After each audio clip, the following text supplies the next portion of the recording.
यकीन मानिए, जो मैं आपको बताने जा रहा हूं उस पर शायद आपको भरोसा न हो।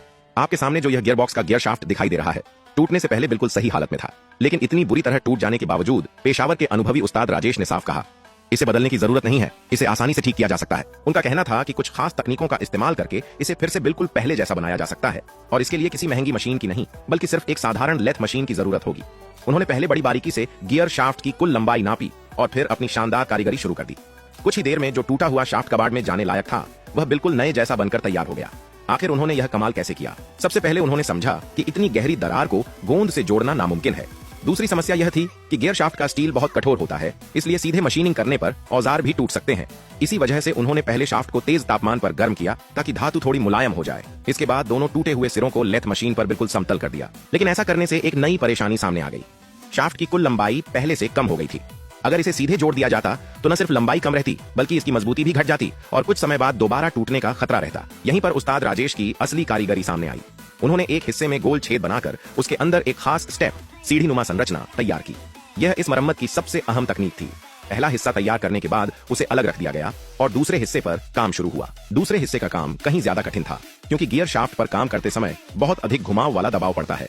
अगर दोनों हिस्सों में एक जैसी स्टेप बनाई जाती तो मरम्मत के बाद भी वह दोबारा टूट सकता था। इसलिए उन्होंने दूसरे हिस्से के छेद के अंदर बड़ी सावधानी से आंतरिक थ्रेड, इंटरनल स्क्रू थ्रेड तैयार किया।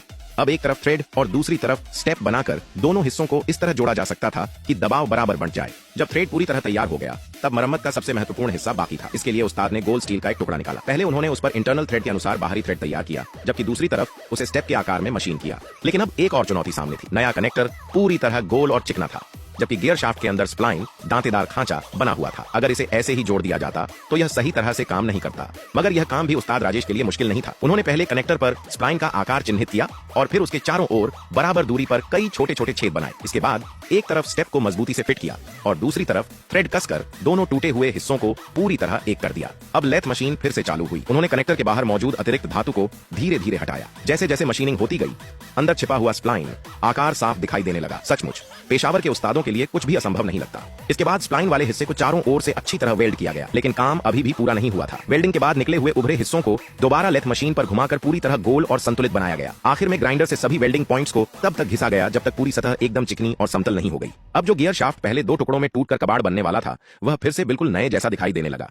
उस्ताद राजेश का कहना था कि अगर भविष्य में कोई असामान्य नुकसान न हो तो यह मरम्मत किया हुआ शाफ्ट आराम से 10-15 साल तक काम कर सकता है।